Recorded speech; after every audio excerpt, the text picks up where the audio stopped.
ഇന്നുണ്ടല്ലോ നമുക്ക് ഇലിമ്പിപ്പുളി അതായത് പുളിഞ്ചിക്ക ഉണ്ടല്ലോ ഉണക്കി അച്ചാറിടാം. നല്ല ടേസ്റ്റാണ് കേട്ടോ. പച്ചക്കിടുന്നതിനേക്കാളും ഇതിനാണ് ടേസ്റ്റ് കൂടുതലെന്ന് തോന്നുന്നേ. അപ്പോൾ വീഡിയോ കണ്ടിട്ട് ഇഷ്ടപ്പെടണമെന്നുണ്ടെങ്കിൽ ചാനലൊന്ന് ലൈക്ക് ചെയ്യും, ഷെയർ ചെയ്യും, സപ്പോർട്ട് ചെയ്യണേ. താമസിക്കുന്നില്ല, നേരെ ഇവിടേക്ക് പോകാം.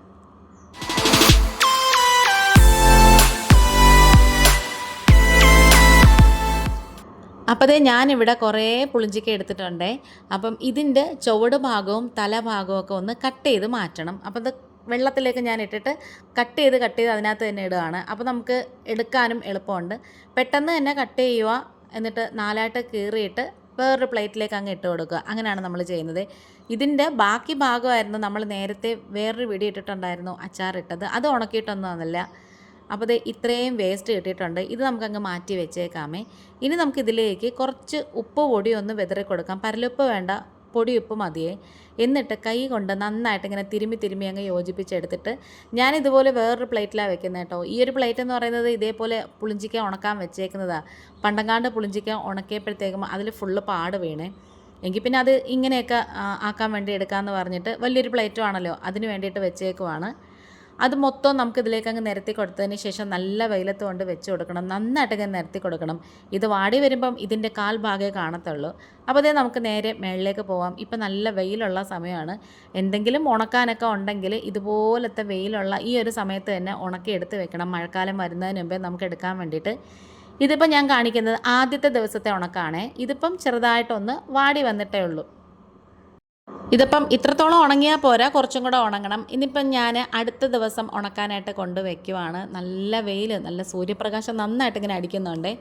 അങ്ങനത്തെ ആ ഒരു സമയത്ത് നമ്മൾ കൊണ്ടുവച്ചിട്ടുണ്ട്. ഇതിപ്പം കുറച്ച് കഴിയുമ്പോഴത്തേക്കും നല്ലോണം ഉണങ്ങി വരും. ഇപ്പോൾ മൂന്നാമത്തെ ദിവസത്തെ ഉണക്കാണ് ഈ കാണിക്കുന്നത് കേട്ടോ. ഈ ഒരു ഇത്രയും ദിവസം കൊണ്ട് തന്നെ നല്ല ചുക്ക് പോലെ ഉണങ്ങി വന്നിട്ടുണ്ട്. ഇനി ഉണങ്ങണ്ട, ഭയങ്കരമായിട്ട് അങ്ങ് ഡ്രൈ ആയി പോവും. അതുകൊണ്ടാണ്. ഇനി നമുക്ക് അച്ചാറിടാൻ തുടങ്ങാം. അപ്പോൾ നമുക്ക് ചീനിച്ചട്ടിയിലേക്ക് 1 ടേബിൾ സ്പൂണ് നല്ലെണ്ണ ഒഴിച്ചു കൊടുക്കാം. അതിലേക്ക് നമുക്ക് കുറച്ച് കടുക് ഇട്ട് കൊടുക്കാം. ഒരു 1/4 ടീസ്പൂണൊക്കെ മതി കടുക് ഇട്ട് കൊടുക്കാം. ഇനി അതിലേക്ക് തന്നെ 1/4 ടീസ്പൂണിൻ്റെ പകുതി മുഴുവൻ ഉലുവ ചേർത്ത് കൊടുക്കാം. പിന്നെ വറ്റൽമുളക് മുറിച്ചിട്ട് കൊടുക്കാം. കറിവേപ്പില ചേർത്ത് കൊടുക്കാം. ഞാൻ മിക്കവാറും അച്ചാറിടുമ്പോഴത്തേക്ക് മുഴുവൻ ഉലുവയാണ് കൂടുതലും ചേർക്കുന്നത്. അത് വറുത്ത് മുരിഞ്ഞ് വരുമ്പോൾ നല്ലൊരു മണമാണ്. ആ എണ്ണയ്ക്കകത്ത് തന്നെ നമുക്ക് കുറച്ച് കായപ്പൊടി ചേർത്ത് കൊടുക്കാം. ഒരു 1/4 ടീസ്പൂൺ കായപ്പൊടി ചേർത്ത് കൊടുക്കാം. കുറച്ച് മഞ്ഞൾപ്പൊടി ചേർത്ത് കൊടുക്കാം. അതുപോലെ തന്നെ പിരിയൻ മുളകിൻ്റെ പൊടിയുണ്ടല്ലോ, അതും കൂടി ചേർത്ത് കൊടുക്കുന്നുണ്ട്. പിന്നെ എരിവുള്ള മുളക് പൊടിയുണ്ട്. 2 തരം മുളക് പൊടിയും കൂടെ ചേർത്തിട്ടാണ് എടുക്കുന്നത്. ഏകദേശം 1 ടീസ്പൂണ് എരിവുള്ള മുളക് പൊടിയും പിന്നെ ഒരു 3/4 ടേബിൾ സ്പൂണ് പിരിയൻ മുളക് പൊടിയും കൂടെ ചേർത്താണ് എടുത്തിട്ടുള്ളത്. ഇനി ഇത് നന്നായിട്ട് ഇങ്ങനെ എണ്ണയ്ക്കകത്ത് ഇടന്ന് മൊരിയിച്ചെടുത്തതിന് ശേഷം അതിലേക്ക് കുറച്ച് തിളച്ച വെള്ളം ഒഴിച്ചു കൊടുക്കാമേ.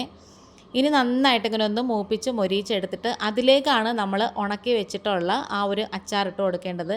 ഇച്ചിരിയും കൂടെ വെള്ളം ഒഴിച്ചൊന്ന് ഡൈല്യൂട്ട് ആക്കണം. കാരണം എന്ന് വെച്ചാൽ ആ പുളിഞ്ചിക്ക ഇതിനകത്തോട്ട് ഇടുമ്പം പെട്ടെന്ന് അങ്ങ് വരണ്ട് പോകുന്ന പോലെ ആവും. അതുകൊണ്ടാണ്. ഉപ്പും കൂടി ചേർത്ത് കൊടുത്തിട്ടുണ്ട്. നമ്മൾ ഉപ്പിട്ടാൽ ഉണക്കിയതെങ്കിൽ പോലും അതിൽ വലുതായിട്ട് ഉപ്പ് പിടിക്കത്തില്ല. ഉപ്പ് പിടിച്ചിട്ടില്ല, കുറച്ചേ പിടിച്ചിട്ടുള്ളേ. ഇനി നമുക്ക് ആ ഒരു ഉണക്കിയ ആ ഒരു കൂട്ടും കൂടി ഇതിലേക്ക് ചേർത്ത് കൊടുക്കാം. നല്ല ടേസ്റ്റാണ് കേട്ടോ. എൻ്റെ പേഴ്സണൽ ഫേവറേറ്റ് ഏതാണെന്ന് ചോദിച്ചാൽ നമ്മൾ നേരത്തെ ഇട്ടില്ലേ ആ ഒരു രീതിയിൽ ഇടുന്നതിനേക്കാളും ഇങ്ങനെ ഇടുന്നതാണ് നല്ലത്. കുറച്ചും കൂടെ ടേസ്റ്റായിട്ട് തോന്നും. പിന്നെ എന്ന് പറഞ്ഞാൽ നമ്മൾ ആ ഒരു രീതിയിൽ അച്ചാറിട്ടപ്പോൾ അതിൽ വെളുത്തുള്ളിയൊക്കെ ചതച്ച് ചേർത്തിട്ടുണ്ട്. പക്ഷേ ഇതിൽ വേറെ ഒന്നും വേണ്ട, പക്ക ഒരു അച്ചാറിൻ്റെ മസാല മാത്രം മതി. അതാണ് കേട്ടോ ടേസ്റ്റ് എന്ന് പറയുന്നത്. അങ്ങനെ നമ്മുടെ കിടിലം അച്ചാർ ഇവിടെ റെഡി ആയിട്ട് വരുന്നുണ്ട്. പഴങ്കഞ്ഞി കുടിക്കാനും കഞ്ഞി കുടിക്കാനും ചോറ് കഴിക്കാനും ചോറ് കൊണ്ടുപോകാനൊക്കെ നല്ല ബെസ്റ്റാണ് കേട്ടോ. നല്ല അടിപൊളിയാണ്. വീഡിയോ ഇഷ്ടപ്പെടുകയാണെന്നുണ്ടെങ്കിൽ ഒന്ന് സപ്പോർട്ട് ചെയ്യണേ. ഇനി ഇത് നാളെ ആകുമ്പോഴത്തേക്കും കുറച്ചും കൂടെ ഒന്ന് അലുത്ത് വരുമേ. അപ്പോൾ നമുക്ക് ഉപ്പും പുളിയും എല്ലാം പാകത്തിനായിട്ടുണ്ടോ എന്ന് നോക്കാം. എല്ലാം തന്നെ നല്ല പെർഫെക്റ്റ് ആയിട്ട് വന്നിട്ടുണ്ട്. അപ്പോൾ വീഡിയോ വൈൻഡപ്പ് ചെയ്യാറായി. അടുത്ത ദിവസം ആയപ്പോഴത്തേക്ക് ഇത് കുറച്ച് കട്ടിയായിട്ടിരിക്കുന്നത്, പക്ഷേ അത് ലൂസായിക്കോളേ. അപ്പോൾ വീഡിയോ വൈൻഡപ്പ് ചെയ്യാറായി. ഇന്നിപ്പോൾ ഇത്രയേ ഉള്ളൂ. വീണ്ടും വരാം. Thanks for watching.